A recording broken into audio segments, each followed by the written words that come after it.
പേര് മമ്മൂട്ടി എന്നാണ്. അദ്ദേഹത്തിന് മാത്രം കിട്ടിയാൽ പോരാ.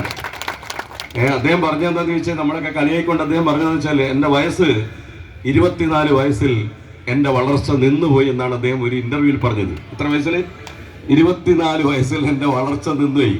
അദ്ദേഹം പറഞ്ഞത് ശരിയാ.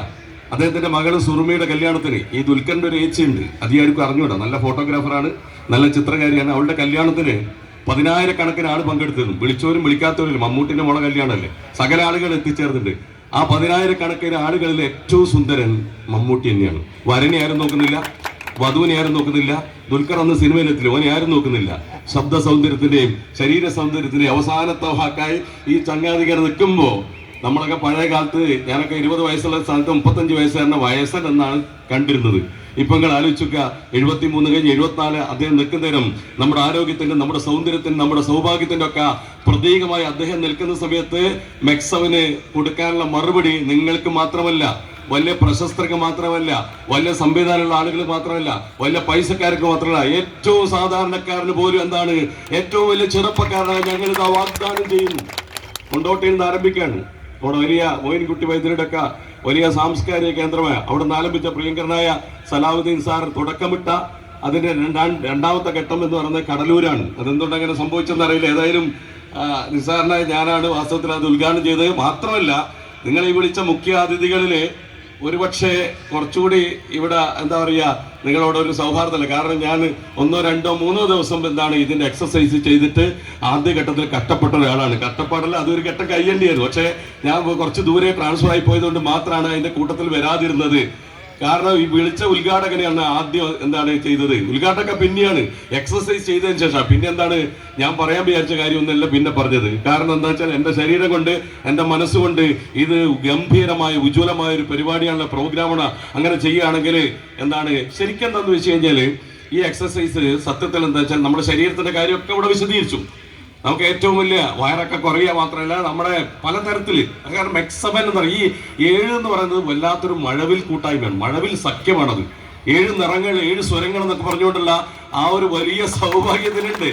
അപ്പോ നമ്മുടെ സ്വാമി വിവേകാനന്ദൻ, അദ്ദേഹം ഒരു ആത്മീയ ആചാര്യൻ നമ്മൾ വിചാരിക്കും. പക്ഷെ അദ്ദേഹം ആത്മീയ ആചാര്യനൊന്നുമല്ല, അതിനേക്കാൾ അപ്പുറത്ത്. അദ്ദേഹം പറഞ്ഞത് sound mind in A sound body. ആരോഗ്യമുള്ള ശരീരത്തിൽ മാത്രമാണ് ആരോഗ്യമുള്ള മനസ്സുണ്ടാവും. അതുകൊണ്ട് ഇന്ത്യക്കാർ മുഴുവൻ എന്താണ് ഈ യോഗയും അതുപോലെ തന്നെ ശരീരവും ശ്രദ്ധിക്കണം. അതിന് അപ്പുറത്ത് അദ്ദേഹം പറഞ്ഞൊരു കാര്യം എന്താ വെച്ചാൽ, സ്വർഗത്തിലേക്ക് കടക്കാനുള്ള ആദ്യപടി എന്ന് പറയുന്നത് എന്താണ്, ഭഗവത്ഗീതയല്ല, മറിച്ച് ഫുട്ബോൾ കളിയാണ്. എന്താ അദ്ദേഹം പറഞ്ഞതെന്ന് മനസ്സിലായില്ല. കാരണം ഈ ആരോഗ്യം ഇല്ലാത്ത ഒരാളെ സംബന്ധിച്ചിടത്തോളം അദ്ദേഹത്തിന്റെ ജീവിതം സ്വർഗമാവില്ല, അദ്ദേഹത്തിന്റെ ജീവിതം നരകമായി തീരുകയാണ്. നമ്മളൊക്കെ എങ്ങനെയോ ജീവിച്ചു പോകുന്ന അവസ്ഥയിലാണ്. ഞാൻ കണ്ട ഏറ്റവും വലിയ ചെറുപ്പക്കാരന്റെ പ്രായം 106 വയസ്സാണ്. നമുക്കൊക്കെ അഭിമാനത്തോടു കൂടി ഓർക്കാൻ വരുന്നതാണ് രാഷ്ട്രം പത്മശ്രീ കൊടുത്ത് ആദരിച്ച ഗുരു ചേമഞ്ചേരി കുഞ്ഞിരാമൻ നായർ.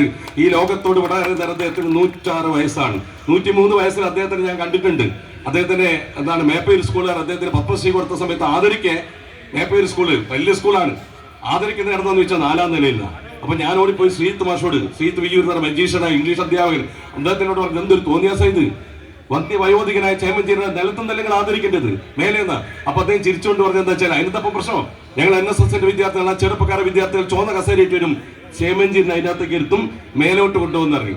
അപ്പൊ ചുവന്ന കസേരയിട്ട് ചെറുപ്പക്കാർ വന്നാൽ ചേമഞ്ചേരി ചോദിച്ചു, അല്ല നിങ്ങളൊക്കെ എങ്ങനെ മേലോട്ട് വന്നു ചോദിച്ചു. അപ്പൊ ചെറുപ്പക്കാർ പറഞ്ഞ്, ഞങ്ങൾ ചാടിപ്പോവും, തട്ടിപ്പോവും, കയറി പോകുന്നതാണ്.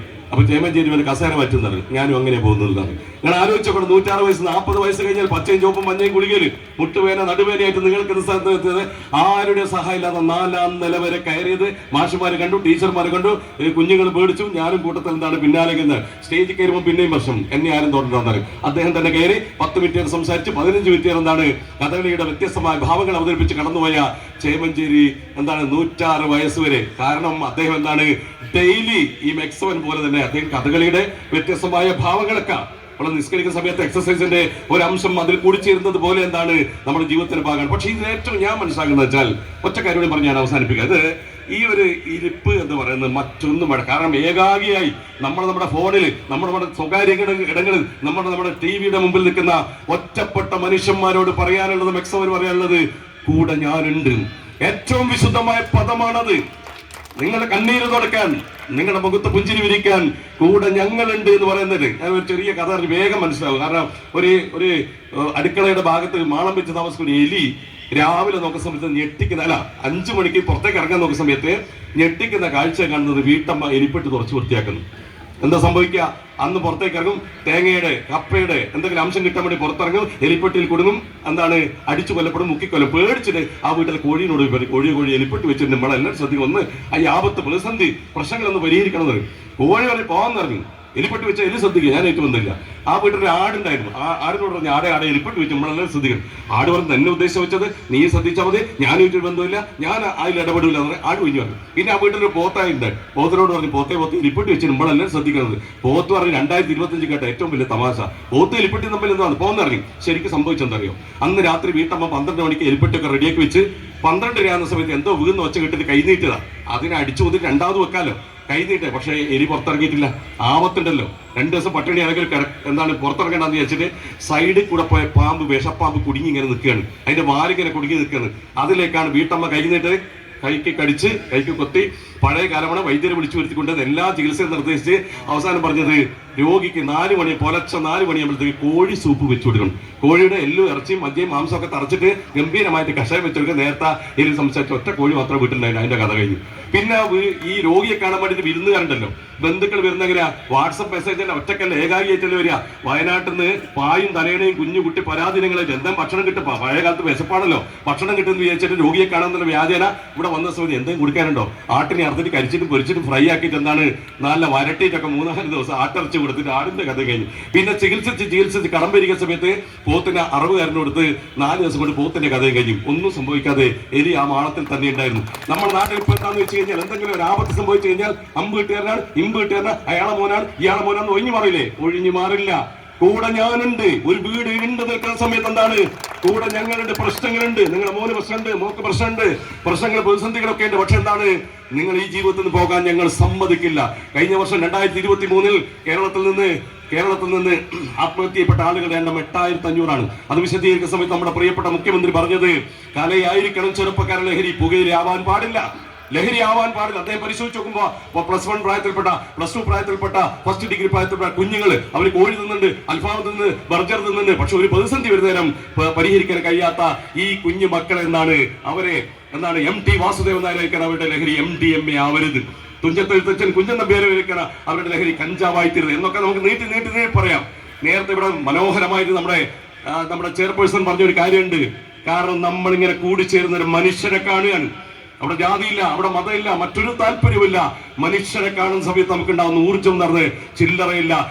സദാ സമയത്ത് ഓരോ ഗ്രാമത്തിലെ ആളുകൾ ഇങ്ങനെ കൂടിച്ചേരും. ഒറ്റപ്പെട്ടു പോയ മനുഷ്യനെ ചേർത്ത് നിർത്താൻ പറ്റുന്ന ഏറ്റവും മനോഹരം, അങ്ങനെ ശരീരം കൊണ്ടും മനസ്സുകൊണ്ടും ചേർത്ത് നിർത്താൻ പറ്റുന്ന ഉജ്ജ്വലമായ മഹാവിപ്ലവമാണ്.